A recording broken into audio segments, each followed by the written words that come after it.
اعوذ باللہ من الشیطان الرجیم، بسم اللہ الرحمن الرحیم۔ سورۃ النساء آیت نمبر 2۔ وَآتُوا الْيَتَامَىٰ أَمْوَالَهُمْ وَلَا تَتَبَدَّلُوا الْخَبِيثَ بِالطَّيِّبِ وَلَا تَأْكُلُوا أَمْوَالَهُمْ إِلَىٰ أَمْوَالِكُمْ إِنَّهُ كَانَ حُوبًا كَبِيرًا۔ ترجمہ: یتیموں کا مال جو تمہاری تحویل میں ہو ان کے حوالے کر دو، اور ان کے پاکیزہ اور عمدہ مال کو اپنے ناقص اور برے مال سے نہ بدلو، اور نہ ان کا مال اپنے مال میں ملا کر کھاؤ کہ یہ بڑا سخت گناہ ہے۔ تفسیر: معاشرے کے دبے ہوئے طبقات میں سے یتیم ایک اہم طبقہ تھا۔ دور جہالت میں ان کے کوئی حقوق نہیں تھے اور ان کے مال ہڑپ کر لیے جاتے تھے۔ وہ بہت کمزور تھے۔ ایسا ہرگز نہ ہو کہ یتیموں کے مال میں سے اچھا لے لیا اور اپنا ردی مال اس میں شامل کر دیا۔ یتیموں کے بعض سرپرست جو تقوی اور خوف خدا سے تہی دامن ہوتے ہیں، اول تو ان کا مال ہڑپ کر جاتے ہیں، اور اگر ایسا نہ بھی کریں تو ان کا اچھا مال خود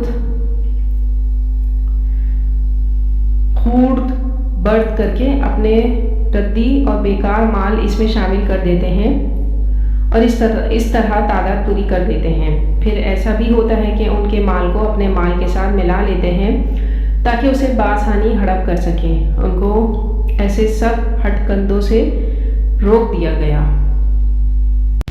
پھر اگلی آیت نمبر 3 میں اللہ تعالیٰ فرما رہے ہیں، سورۃ النساء: وَإِنْ خِفْتُمْ أَلَّا تُقْسِطُوا فِي الْيَتَامَىٰ فَانكِحُوا مَا طَابَ لَكُم مِّنَ النِّسَاءِ مَثْنَىٰ وَثُلَاثَ وَرُبَاعَ فَإِنْ خِفْتُمْ أَلَّا تَعْدِلُوا فَوَاحِدَةً أَوْ مَا مَلَكَتْ أَيْمَانُكُمْ ذَلِكَ أَدْنَىٰ أَلَّا تَعُولُوا۔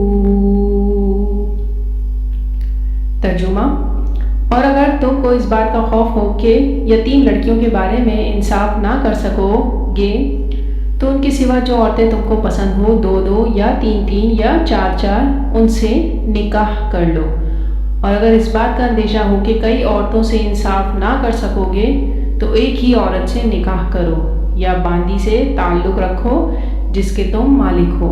اس طرح تم بے انصافی سے بچ جاؤ گے۔ تفسیر: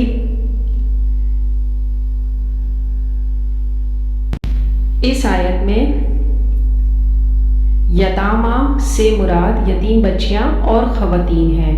یتیم لڑکے تو عمر کے ایک خاص حد تک پہنچنے کے بعد اپنی آزاد مرضی سے زندگی گزار لیتے تھے، لیکن یتیم لڑکیوں کا معاملہ یہ ہوتا تھا کہ ان کے ولی اور سرپرست ان کے ساتھ نکاح بھی کر لیتے تھے۔ اس طرح یتیم لڑکیوں کے مال بھی ان کے قبضے میں آ جاتے تھے، اور یتیم لڑکیوں کے پیچھے ان کے حقوق کی نگہداشت کرنے والا بھی کوئی نہیں ہوتا تھا۔ اگر ماں باپ ہوتے تو ظاہر ہے کہ وہ بچی کے حقوق کے بارے میں بھی کوئی بات کرتے، لہٰذا ان کا کوئی پرسان حال نہیں ہوتا تھا۔ چنانچہ فرمایا گیا کہ اگر تمہیں اندیشہ ہو کہ تم ان کے بارے میں انصاف نہیں کر سکو گے تو پھر تم ان یتیم بچیوں سے نکاح مت کرو، بلکہ دوسری عورتیں جو تمہیں پسند ہوں ان سے نکاح کرو۔ اگر ضرورت ہو تو 2 3 4 کی حد تک نکاح کر سکتے ہو، اس کی تمہیں اجازت ہے، لیکن تم یتیم بچیوں کے ولی بن کر ان کی شادیاں کہیں اور کرو تاکہ تم ان کے حقوق کے پاسبان بن کر کھڑے ہو سکو، ورنہ اگر تم ان کو اپنے گھروں میں ڈال لیا تو کون ہوگا جو ان کے حقوق کے بارے میں تم سے باز پرس کر سکے۔ منکرین سنت اور منکرین حدیث نے اس آیت کی مختلف تعبیرات کی ہیں جو یہاں بیان نہیں کی جا سکتی۔ اس کا صحیح مفہوم یہی ہے جو سلف سے چلا آ رہا ہے، جو حضرت عائشہ رضی اللہ تعالیٰ عنہ سے مروی ہے۔ مزید برآں تعدد ازدواج کے بارے میں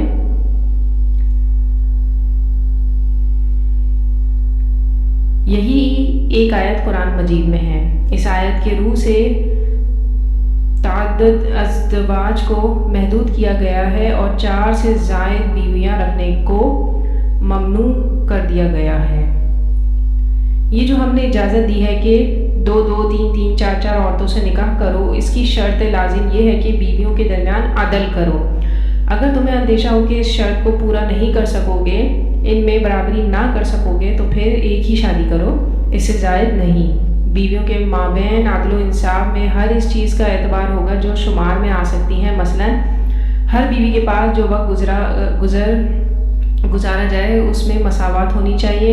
نام نفقہ، زیورات، کپڑے اور دیگر مال و اسباب، غرض یہ کہ تمام مادی چیزیں جو دیکھی بھالی جا سکتی ہیں ان میں انصاف اور عدل لازم ہے۔ البتہ دلی میلان اور رجحان جس پر انسان کو قابو نہیں ہوتا، اس میں گرفت نہیں ہے۔